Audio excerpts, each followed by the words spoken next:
Hello, everybody, and welcome to the Put Me On podcast. Today, we're going to be reviewing the album Competitions for Losers by Rizzle Kicks. We'll also be going over a brief history of rock's influence on hip hop, and I'll be giving just a general overview of some of hip hop's current events. So, put your headphones on, get your head banging, let's get straight to it. I'd like to open with the review of Rizzle Kicks Competitions for Losers. Rapper vocalists Jordan Stevens and Harley Alexander Sewell are back together for their first album since 2011. They hail from the UK, and while you can kind of hear the accent in the music, it's it's a pretty good album overall. I think the highs are really high, but the lows can be kind of low. And what I mean by that is some of the better songs on the album, such as Everything's Aligned, New Energy, they do have very clever production. They have some, while the lyricism isn't really of like top echelon, it portrays the message really well. And if the flows by Jordan Stevens is pretty good, and they're just fun listens. But the low points, it can be kind of hard to follow, especially as you start getting into the later parts of the album. For example, some tracks like Gumdrops, What's Your Plan, and Afternoon Tea, just those three together were just kind of hard to follow, especially since there was a bit of inconsistent messaging with Gumdrops and What's Your Plan. I thought that while Gumdrops kind of sound nostalgic about drug use, the song immediately following it talks about how drug addiction had a negative impact on both Jordan and Haley Alexander's life. And I just think that it didn't really add up overall. And it just like, it kind of killed the vibe, I guess, and the messaging. But with some of the high ones, like I don't know if I named that tracks. I just like Vice, uh, Good Luck. I mean, there's just a lot of fun to it. It's a really fun album, and it makes for a really great listen overall. And I feel like I'm repeating myself here, but this was, a great, first album to review. It's got some features from some other notable underground hip hop artists like Mick Jenkins and DJ Premier. And, if you just kind of want a fun, casual listen, this is the album for you. The overall rating I gave it was a 7.4 out of 10. And I think that's fair since the lows do kill the vibe that I keep mentioning, but overall it's good. All right, now let me get to the next topic.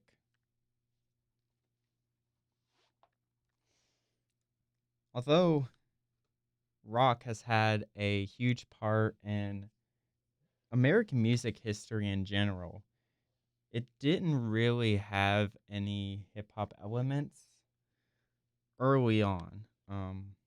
It took up till about the 80s for any sort of hip hop element to be first introduced into the music. And the example that I have is Blondie's song Rapture, where the way the lead singer, what's her name again? I keep forgetting it.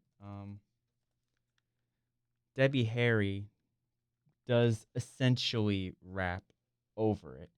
And she's actually the first female artist to rap on a record with that hit single Rapture. So I mean that's a little interesting trivia.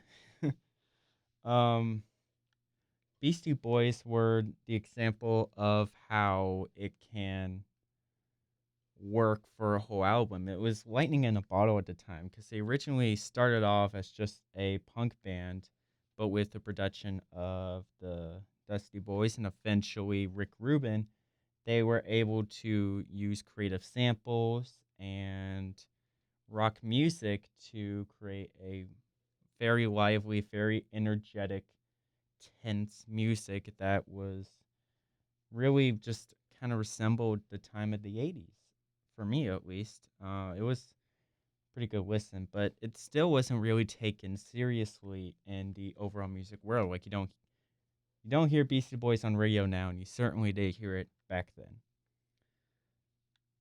But Rick Rubin, the aforementioned producer, did see some potential with hip hop and rock coming together.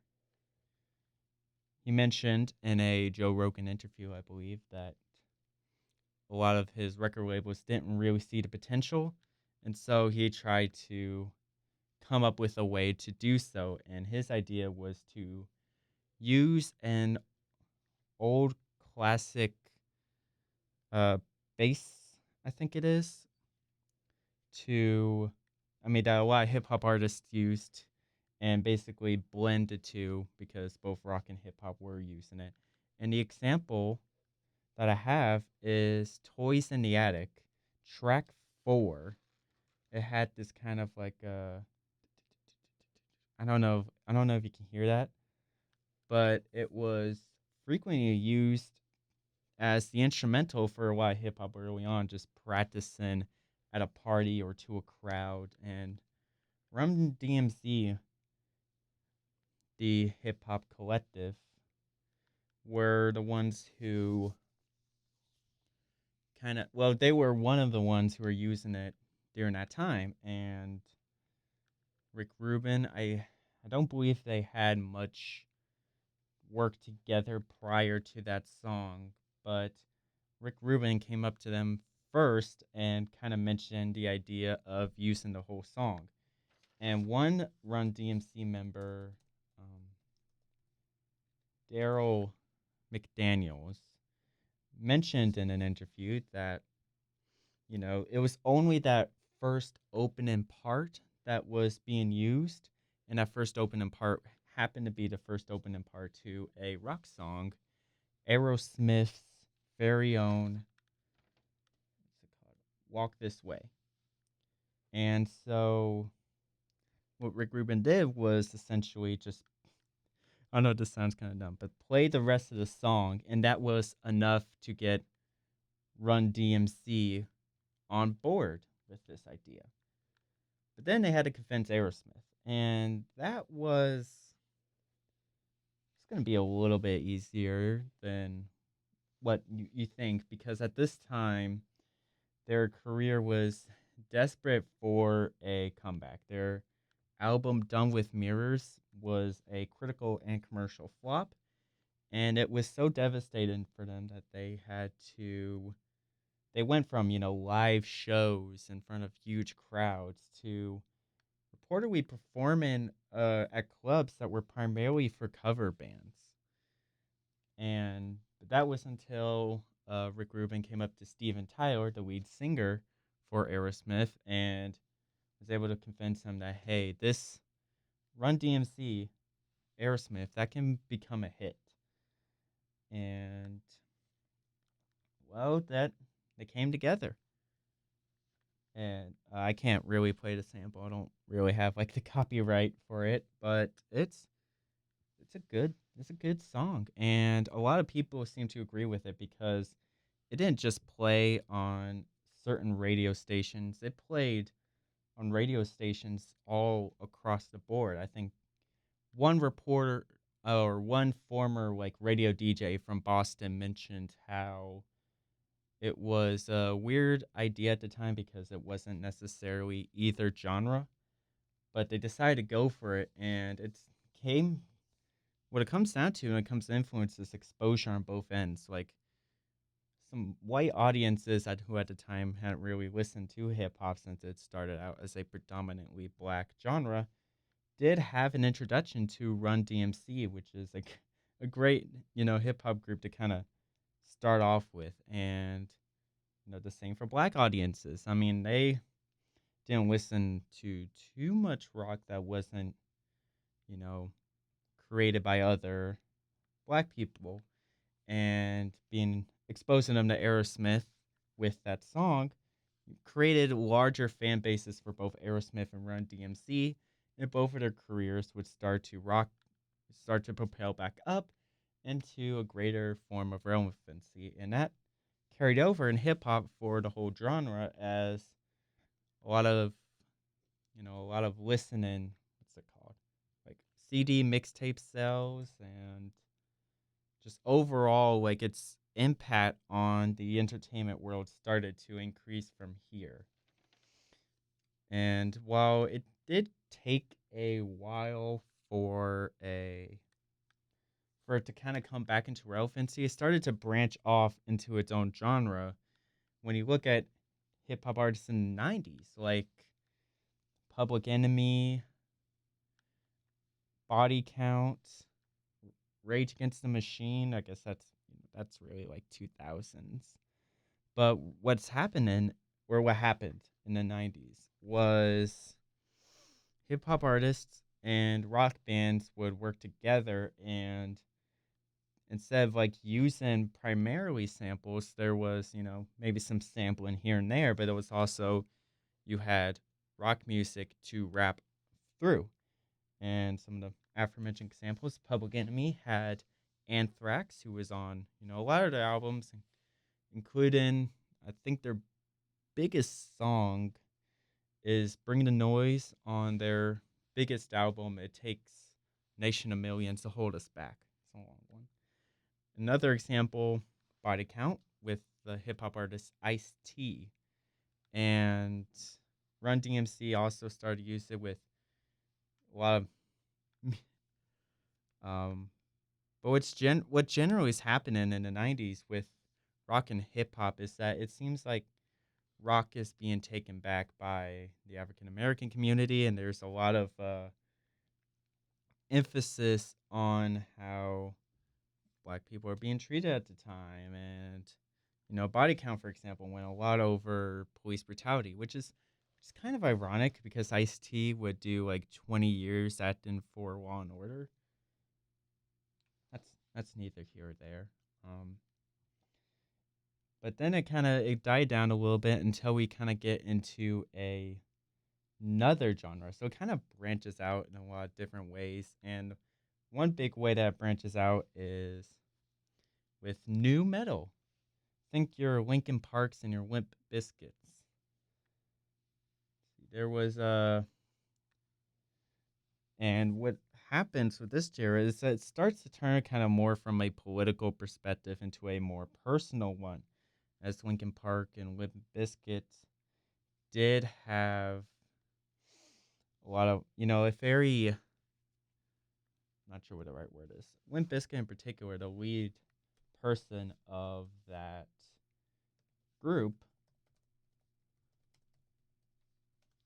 let's see, Fred Durst, raised in North Carolina, and he had a tough upbringing. Usually, that tough upbringing does bring a lot of hip hop influence, and that was being noticed.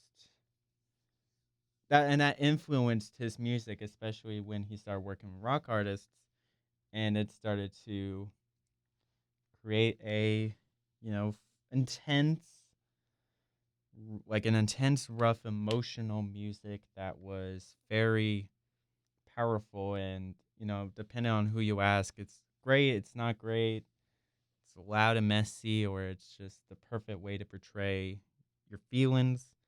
That's just kind of comes to the person. And now there's like, okay, well, another one I need to mention, I'm sorry, Gorillaz also had some hip hop usage with Del the Funky Homo Sapien. He was featured on a lot of their songs, like Bring the House Down, I think it was, and Clint Eastwood. But that's just kind of one to the side, and that kind of ties in with the more emotional music and the rock and hip hop elements. Even though it's not new metal, it still kind of ties into that theme. But now it's kind of get back to more pure, quote unquote, hip hop, with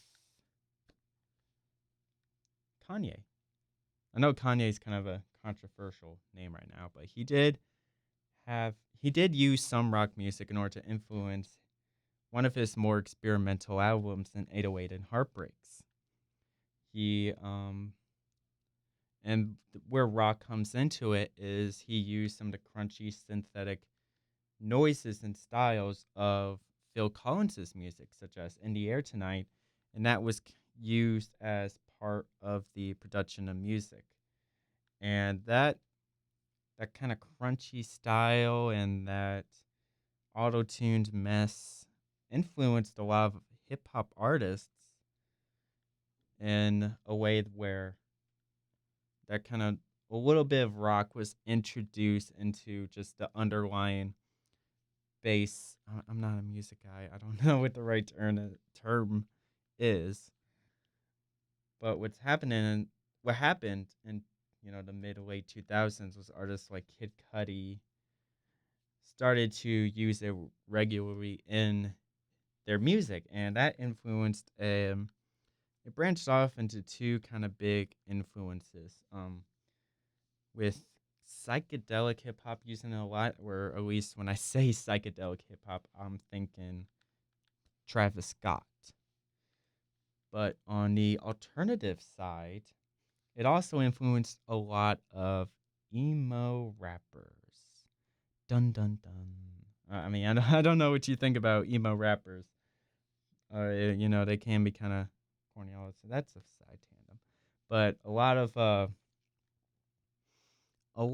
of emo rappers do kind of dedicate their production style and have heavy influences from that style of Kid Cudi and Kanye.